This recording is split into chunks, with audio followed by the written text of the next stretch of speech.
ఊరికి దూరంగా ఏదైనా ఇల్లుంటే అక్కడ దాస్తారు. మమ్మీ, నువ్వు డైవోర్స్ నోటీస్ ఇచ్చావుగా, మరి అందుకని వెళ్ళిపోతావా? రేపు నిజంగా మీరిద్దరూ విడిపోతే నేను ఎవరికో ఒకరికి దూరం కావాల్సిందే కదా మమ్మీ. నేనేం చేసినా అనుకి ఇష్టం లేకుండా చేయను.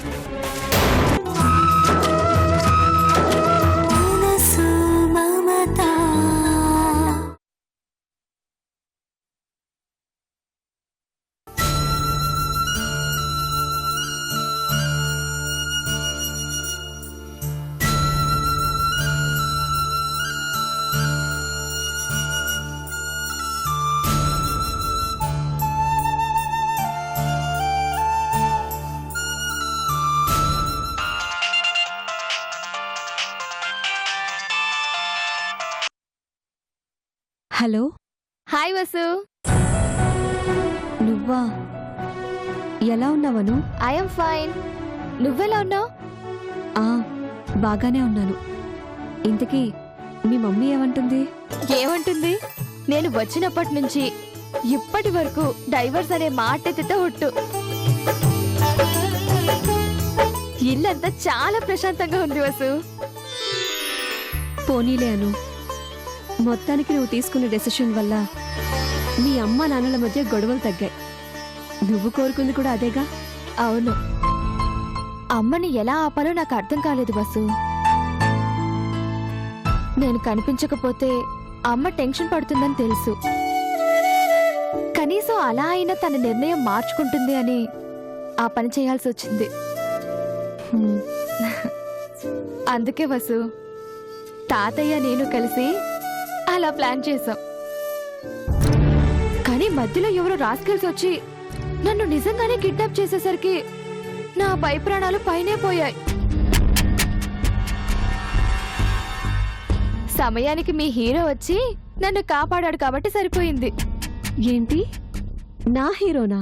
అదే మా అన్నయ్య. నీకు హీరోనే కదా. నువ్వేం దిగులు పడకు వసు. అన్నయ్య నీ ప్రాబ్లం కూడా సాల్వ్ చేస్తాడు. ఏమోలే అను. ఎందుకు అలా అనుకుంటున్నావు? అన్నయ్యని పెళ్లి చేసుకోవాలని నీకు లేదు? ఉంటే మాత్రం అయిపోతుందా?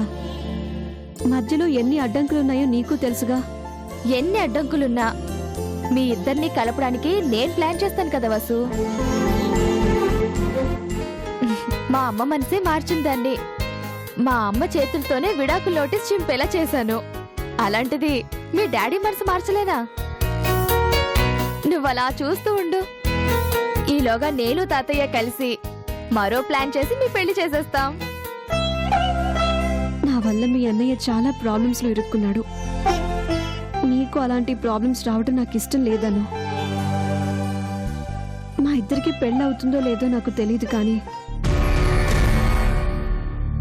నేను మాత్రం చిన్నాని తప్ప ఎవరిని నా భర్తగా ఊహించుకోను, ఎవరిని చేసుకోను, అంతే. Okay Vasu, bye. ఎవరితో మాట్లాడుతున్నావు వసు?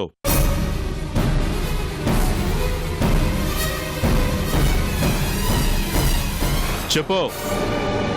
అనుతో. ఏ మాట్లాడకూడదా? నువ్వు ఎవరితో మాట్లాడినా ఏం చేసినా నీ పెళ్లి మాత్రం ధీరజ్తోనే జరుగుతుంది.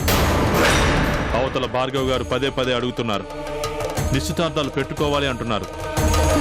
ఎవరికి? ఎవరికి అంటే ఎవరికి? నీకే.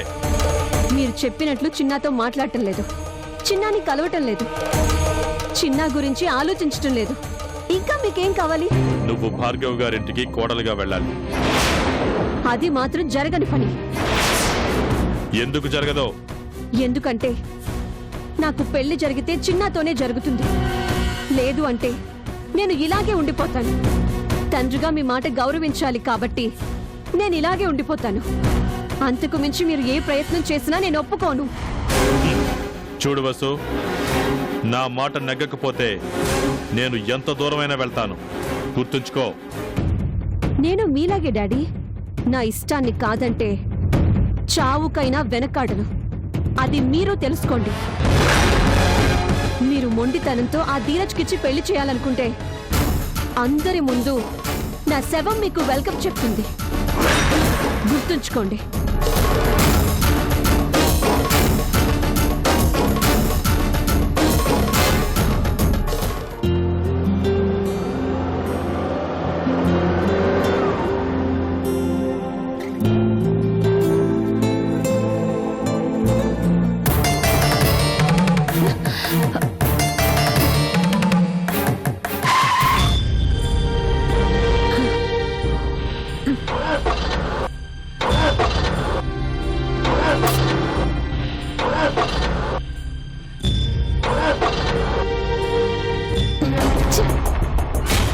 ఏమైంది దీనికి?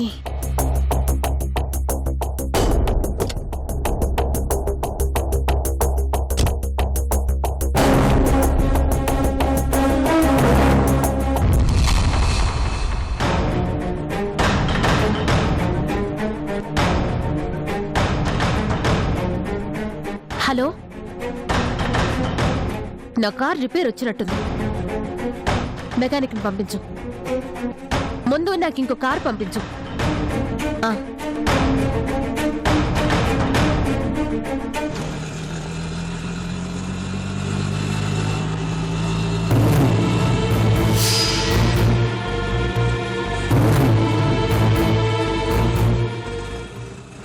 కొంచెం ఆపండి.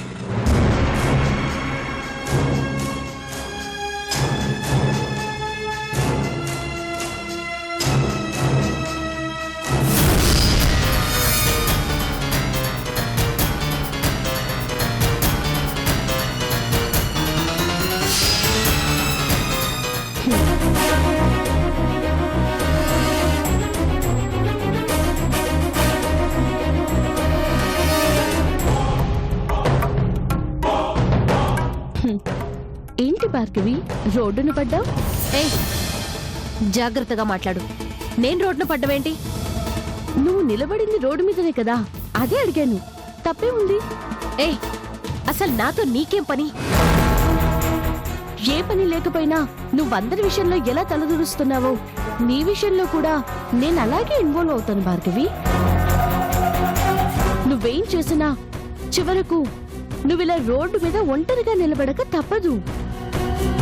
ఎందుకంటే కత్తి పట్టినవాడు కత్తి దెబ్బకే చనిపోయినట్టు తప్పుడు మార్గాన్ని నమ్ముకున్న వాళ్ళు చెప్పు దెబ్బలు తినక తప్పదు. ఏయ్, నన్నింతకంటే ఏం చేస్తావు చెప్పు? నీకు చేతనేంది చాలా చేశావు. నన్ను అమృత చేత ఎన్ని మాటలు అనిపించావో అనిపించావు. నాకు రాజాకి మధ్య ఏదో ఉందని ఊరంతా దుష్ప్రచారం చేశావు. కానీ చివరికి ఏమైంది? ఏం కాలేదు. నీ కాయాసం కంఠశోషం తప్ప ఏదన్నా ఉపయోగం ఉందా? లేదు. అలాగే రాజా అమృతల్ని విడదీయాలని చాలా ప్రయత్నం చేశావు. మంచి దానిలా నటించి అమృత పక్కన చేరావు. జోరీగల తన బుర్రంతా తిన్నావు. అయిన దానికి కాని దానికి అన్నీ చెప్పి ఆ భార్య భర్తల మధ్య చిచ్చు పెట్టి చివరికి విడాకుల నోటీస్ కూడా ఇప్పించావు. కానీ ఏం జరిగింది? ఏం కాలేదు. నువ్వు ఎంత గింజుకున్నా రాజా అమృతలు విడిపోరు, విడిపోనివ్వను కూడా. ఇప్పటికైనా నీ పద్ధతి మార్చుకోకపోతే చివరికి ఇదిగో ఇలాగే ఒంటరిగా నిలబడిపోతా. నేనేం ఒంటరిని కాను, నిన్ను ఒంటరిదాన్ని చేస్తాను. నా గురించి నీకు పూర్తిగా తెలియదు కరుణ. నీ గురించి నాకు తెలీదా? చాలా తెలుసు. నువ్వేంటో, నీ పుట్టుకేంటో తెలుసు. నీ చరిత్ర గురించి నాకు ప్రతిదీ తెలుసు. ఎప్పుడు ఎవరినో ఒకరిని ఏడిపించి బతకాలనుకునే నీ చెత్త బుద్ధి గురించి ఇంకా బాగా తెలుసు. పెళ్ళైన మగాడి వెంట పడినా నీ నీచమైన బుద్ధి గురించి కూడా తెలుసు. కరుణ, ఎస్,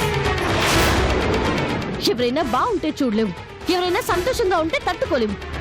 వాళ్ళ నేడిపించి చివరికి వాళ్ళ ప్రాణాలు తీయడానికి కూడా చూస్తావు.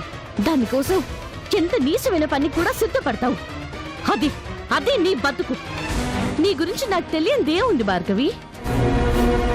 తెలుసుగా, నాతో పెట్టుకుంటే ప్రాణాలు తీసేస్తాను. ప్రాణాలు తీసేది నువ్వు కాదు, ఆ దేవుడు. కాబట్టి నీ దిక్కుమాలిన ఆలోచనల్ని మార్చుకో. ఆ కారులో ఉన్నంతసేపే నీకు గౌరవం. అది దాటి కిందికొస్తే నీ బతుకు నాకన్నా దారుణం. ఎంత చెడ్డ ఆడదానివి కదా, ఇలా నిలబడితే నవ్విపోతారేమో. కరుణ, జాలితో పోనీ లిఫ్ట్ ఇస్తాను రా.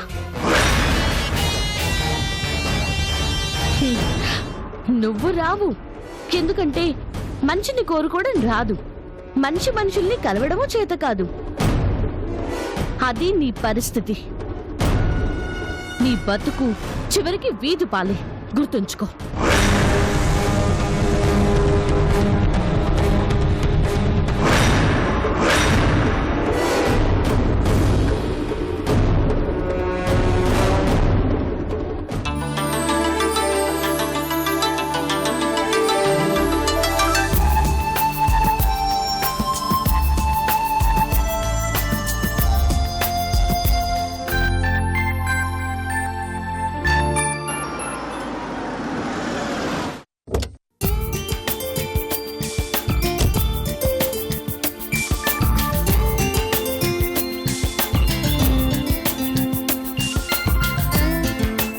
తాతయ్య,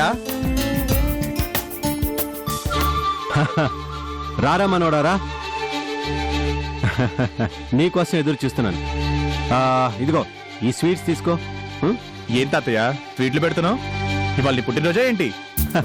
అవునరా, ఈ రోజు నీ మీద ప్రేమ పుట్టినరోజు.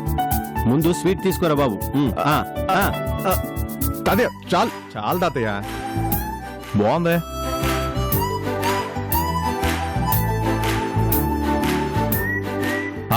ఆగండి. ఏమైందిరా? స్వీటు మీరు తినకూడదు. స్వీట్లు నాకు, స్వీట్ కబుర్లు మీకు. ఇప్పటిదాకా మీ అమ్మే అనుకున్నాను, ఇప్పుడు నువ్వు కూడా తయారయ్యావా? నాకేం వద్దులే, పోరా. తాతయ్య మరీ అంత బెట్టు చేస్తావెందుకు? సరే ఇదిగో, ఇదొక్కటి తిను. అలా అన్నావు, బాగుంది. తినండి. ఇప్పుడు చెప్పు తాతయ్య, ఏంటి విశేషం? ఎందుకో పిలిచి మరీ స్వీట్లు పెడుతున్నావు? ఏం లేదురా మనోడా, ఆపదలో ఉన్న మీ చెల్లెల్ని సమయానికి వచ్చి కాపాడావు కదా, ఆ సంతోషం ఇలా నీతో కలిసి పంచుకోవాలనిపించింది, అందుకే రమ్మన్నాను. ఆపదలో ఉన్న ద్రౌపది అన్నా అని పిలవగానే శ్రీకృష్ణుడు పరిగెత్తుకుని వెళ్లి చీరనిచ్చి చెల్లెల్ని కాపాడాడు. కానీ నువ్వు పిలవకుండానే వెళ్లి నీ చెల్లెలి ప్రాణాలు కాపాడావు. చిన్నవాడివైపోయావురా, లేకపోతే నువ్వు చేసిన పనికి నీకు చేతులెత్తి దండం పెట్టేవాణ్ణి. అదేం తాతయ్య అలా అంటావు? మీరే చెప్తున్నారుగా నేను నా చెల్లెల్ని కాపాడాను అని. నా చెల్లెలు ఆపదలో ఉంటే రక్షించడం అన్నగా నా ధర్మం. అదే నేను చేశాను. దానికి ఎంత తతంగా ఎందుకు చెప్పు? నీకు తెలీదురా మనవడా, నువ్వు కాపాడింది కేవలం అనుని మాత్రమే కాదు, ఈ తాతయ్యను కూడా. అదేరా, అనుకి ఏదైనా జరిగుంటే నేను తట్టుకోలేకపోయేవాణ్ణి కదా, అదే చెప్తున్నాను. ఓ అవును, ఇంతకీ ఆ రౌడీ రాస్కెల్స్ ఎవర్రా? అసలు ఎవరు అనుని తీసుకువెళ్ళుంటారు? ఎవరో అర్థం కావట్లేదు తాతయ్య. 4 తన్నేసరికి పారిపోయారు ఎదవలు. కానీ వాళ్ళని నేనేం వదలను తాతయ్య. వాళ్ళు ఎక్కడో చోట దొరుకుతారు, పట్టుకునేదంతే అసలు ఎవరు అనేది వాళ్ళే చెప్తారు. చిన్నా, అమ్మా ఎంతసేపు నాన్న వచ్చి? ఇదిగో ఇప్పుడేనమ్మా. తాతయ్య పనుందని పిలిచి ఈ స్వీట్స్ తినిపిస్తున్నాడు. అవునా? ఏంటి డాడీ, ఏంటి విశేషం? అనుని కాపాడానంట. అక్కడికి నేనేదో పెద్ద ఘనకార్యం చేసినట్లు నన్ను ఓట్టక పొగిడేస్తున్నాడమ్మా. ఇందులో నేను చేసిందేమని చెప్పు? అను కనిపించట్లేదు, ఎలాగైనా వెతికి పట్టుకోరా అని నువ్వు చెప్పావు. నువ్వు చెప్పిందే నేను చేశాను. మరి అమ్మ చెప్పింది చెయ్యాలి కదా తాతయ్య.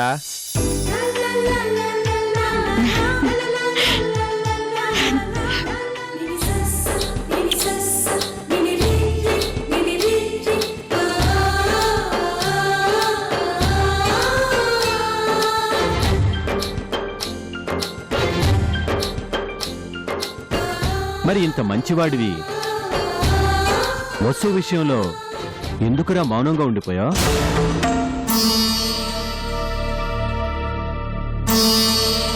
గుండెల్లో ధైర్యం ఉంది, ఎవరినైనా ఎదిరించగలిగే ఖండ బలం ఉంది, వసు మీద కావాల్సినంత ప్రేమ ఉంది, పెద్దవాళ్లమైన మా అందరి అండా ఉంది.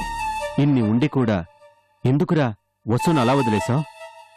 నేను వదిలిపెట్టలేదు తాతయ్య. తనే నాతో మాట్లాడటం మానేసింది. ఎందుకు? అది నా కోసమే. నన్ను కాపాడటం కోసం వాళ్ళ నాన్నకి మాటిచ్చిందంట. అందుకని నన్ను పెళ్లి చేసుకోకుండా, నాతో మాట్లాడకుండా దూరంగా ఉంటుంది. అలా ఎంతకాలం ఉంటుందిరా? ఏ తనకి మాత్రం నీ మీద ప్రేమ లేదా? నిన్ను కాదు అని ఇంకొకరిని పెళ్లి చేసుకోగలుగుతుందా?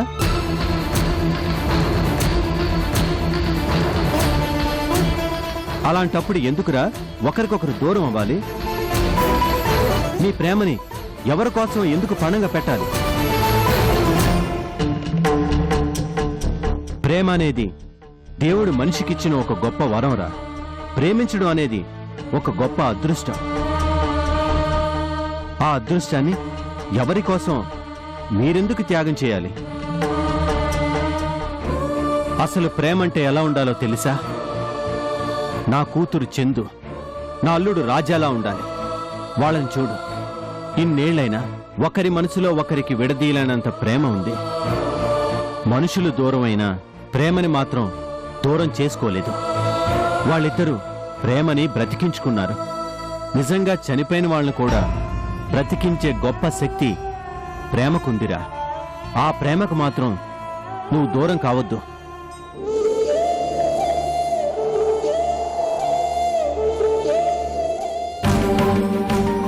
అసలు అన్నిటికంటే ముందు నువ్వు వసు కలిసి మాట్లాడుకోవాలి.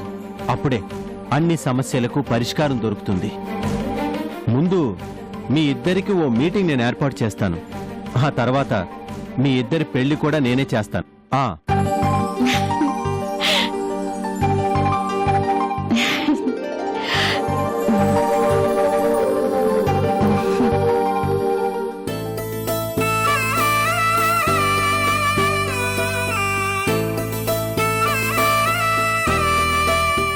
ఎందుకమ్మా ఈ అలంకారం?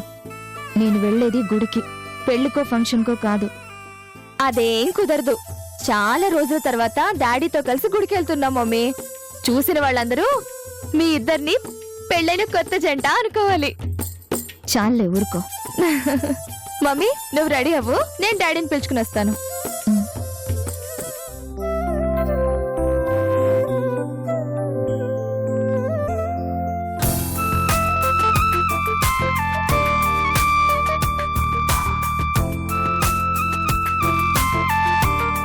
డాడీ రెడీయా మీరు? పదండి. అను, అయినా ఇప్పుడు ఎందుకమ్మా గుడికి? ఇంకేం మాట్లాడకండి, పదండి. అను,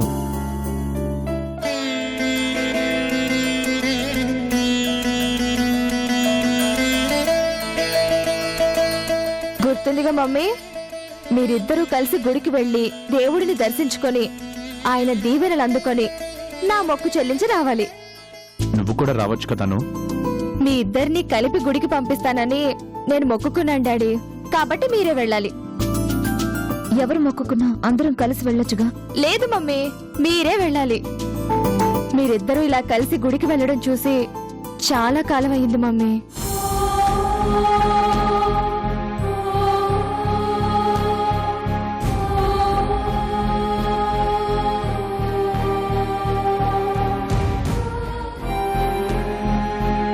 నా మీద ప్రేమతో మీ పంతాలు పట్టింపులు పక్కన పెట్టారు. నా కోసం విడాకుల నోటీస్ చింపేశావు మమ్మీ. చాలా సంతోషంగా ఉంది. ఇవన్నీ నా కోసం చేశారు, కానీ మీకోసం మీరు మాట్లాడుకోవాలి. మీకోసం మీరిద్దరూ వెళ్ళి దేవుడికి మొక్కుకోవాలి. మీరిద్దరిని దేవుడు దీవించాలి అంటే అది నన్ను కూడా దీవించినట్టే కదా. చూడండి, గుడికి వెళ్లి అర్చన చేయించుకున్న తర్వాత ఏదో కొంపలు మునిగిపోయినట్లు హడావిడిగా ఇంటికి రావాల్సిన పనేం లేదు.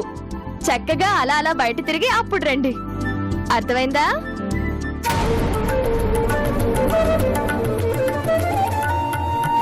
ఏంటి ఎవరు మాట్లాడరు? కొంప తీసి మౌన దీక్ష పట్టారా ఏంటి? ఏం డాడీ మీరు మాట్లాడరేంటి? అది కాదమ్మా, నాకు ఆఫీస్లో పనుంది. మీకు ఆఫీస్ లేదు, మమ్మీకి హాస్పిటల్ లేదు. మీరు రావట్లేదని నేనే ఫోన్ చేసి చెప్పేస్తున్నాను. మీరు అన్ని పనులు పక్కన పెట్టి హాయిగా అలా అలా తిరిగేసిరండి.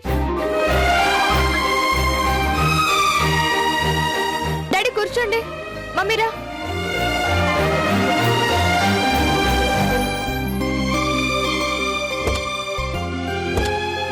కూర్చో మమ్మీ. మమ్మీ, మీరిద్దరూ నాకు కావాలి. మీ ఇద్దరిని కలకాలం కలిపి ఉంచమని దేవుడికి మొక్కుకున్నాను. నా మొక్కు చెల్లించడం కోసం మీరు వెళ్తున్నారు. మీరు ఏం చేసినా నా గురించి ఒక్కసారి ఆలోచించండి ప్లీజ్. వెళ్ళరండి mummy. Daddy bye. Mummy bye.